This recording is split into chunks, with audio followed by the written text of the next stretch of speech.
Allah loves three, He laughs or smiles at them, and He is happy with them. One is a fighter.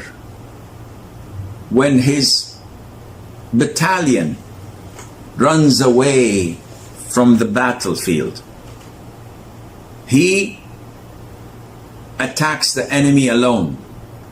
Either he's martyred or Allah grants him victory. Allah Azza wa Jal says to the angels, look to my servant, how he is fighting for my cause. How is he patient and tolerant for my cause?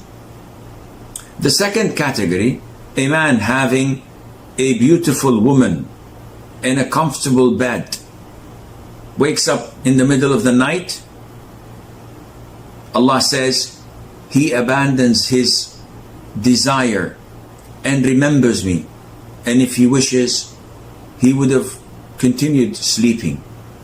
So Allah Azza wa Jal loves this person and He laughs or smiles at him.